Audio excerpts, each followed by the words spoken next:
নিজের পিতা শান্তনু আর সত্যবতীর বিবাহের পরে হস্তিনাপুর রাজ্যের দেখাশোনার দায়িত্ব ভীষ্মের কাঁধেই ছিল। কিছুদিন পর সত্যবতীর দুই সন্তান যথাক্রমে চিত্রাঙ্গদ এবং বিচিত্রবীর্যের জন্ম হল। দশরাজকে দেওয়া প্রতিশ্রুতি অনুযায়ী প্রথমে চিত্রাঙ্গদের রাজ্যাভিষেক হয়, কিন্তু একটি যুদ্ধে চিত্রাঙ্গদ মারা যান।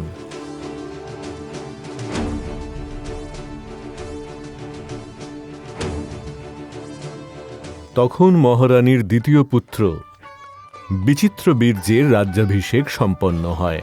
মহাপরাক্রমী ভীষ্মের জন্য হস্তিনাপুরের চন্দ্রবংশের নাম চতুর্দিকে সূর্যের ন্যায় উজ্জ্বল হয়ে উঠেছিল। মহারানী সত্যবতী রাজবংশের ভবিষ্যতের কথা ভেবে বিচিত্রবীর্যের বিবাহ নিয়ে একটু চিন্তিত হয়ে পড়েছিলেন।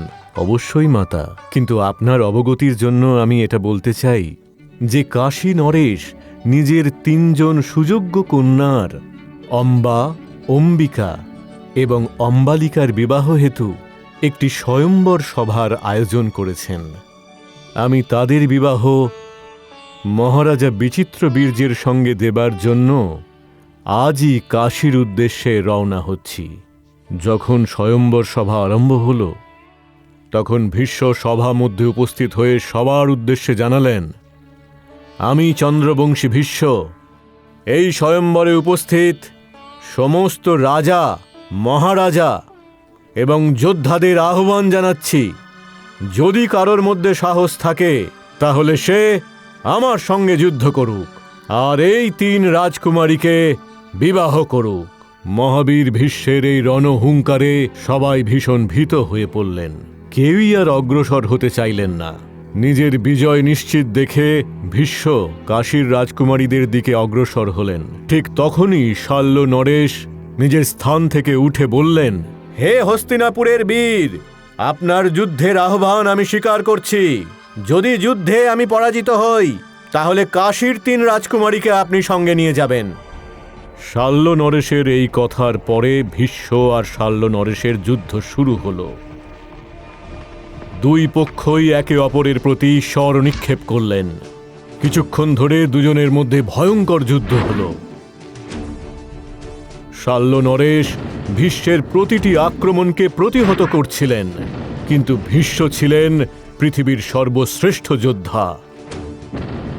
উনি যখন শর নিক্ষেপ করছিলেন তখন প্রতিপক্ষ এটা বুঝতেই পারছিলেন না যে উনি কখন তুন থেকে নিজের শর নিচ্ছেন আর কোন মুহূর্তে তা ধনুকের সাহায্যে নিক্ষেপ করছেন। এরকম একজন ধনুর্বীরের সামনে শাল্য নরেশের বেশিক্ষণ টিকে থাকা সম্ভব ছিল না। তাই তিনি শেষ পর্যন্ত যুদ্ধে পরাজয় স্বীকার করে নিলেন। কাশী নরেশ নিজের তিন কন্যাকে সানন্দে ভীষ্মকে সমর্পণ করলেন। তাদের নিয়ে ভীষ্ম হস্তিনাপুরে ফিরে গেলেন। রাজকুমারী অম্বা ভীষ্মকে বললেন, হে মহাবীর, আমি আপনার ভ্রাতা বিচিত্রবীর্যকে বিবাহ করতে পারবো না। কিন্তু এর কারণ কি হে রাজকুমারী? এর কারণ হলো শাল্য নরেশ। আমি শাল্য নরেশকে ভালোবাসি আর ওনাকেই নিজের স্বামী হিসেবে গ্রহণ করেছি। সেই জন্যই আপনার কাছে বিনীত অনুরোধ, আপনি আমাকে সসম্মানে এখান থেকে যেতে দিন। তাহলে এই ব্যাপার।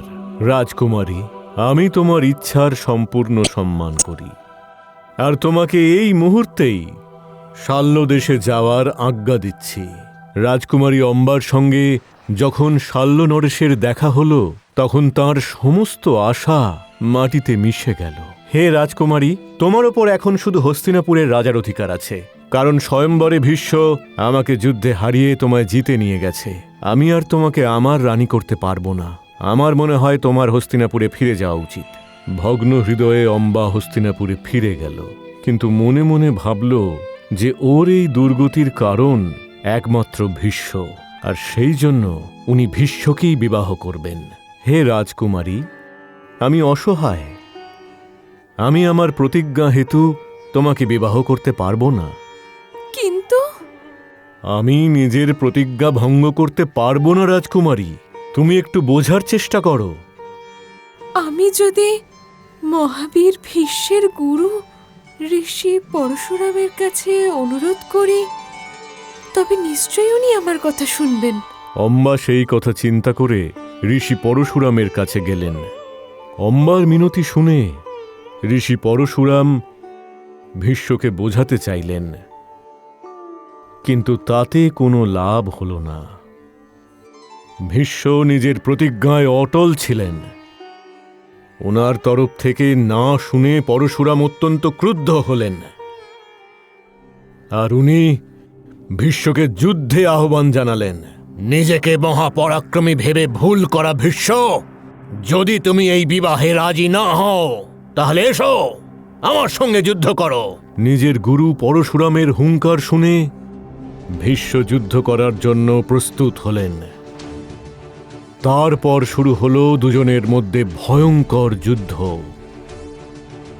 একদিকে পরশুরামের পরাক্রম, অন্যদিকে ভীষ্মের বীরত্ব।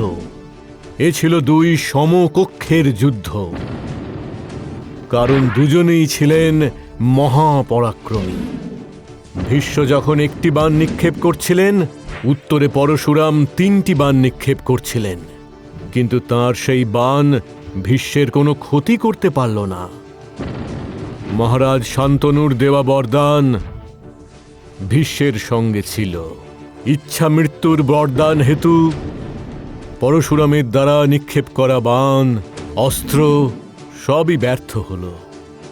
আর পরিশেষে ভীষ্মের একটি বাণের আঘাতে পরশুরামের হাতের ধনুক 2 টুকরো হয়ে গেল। আর এইভাবে সেই ভয়ঙ্কর যুদ্ধের শেষ হল। বৎস, তুমি নিজের প্রতিজ্ঞা অক্ষুণ্ণ রেখেছ। আমি তোমার যুদ্ধবিদ্যায় প্রসন্ন। আমি তোমায় আশীর্বাদ দিচ্ছি, তুমি এভাবেই অনন্তকাল ধরে হস্তিনাপুরের রক্ষক হিসেবে থাকবে। পরশুরাম তো ভীষ্মকে আশীর্বাদ দিয়ে চলে গেলেন, কিন্তু রাজকুমারী অম্বা, উনি তো আর ন্যায় বিচার পেলেন না। ওনার না রইল হস্তিনাপুর, আর না তো শাল্য।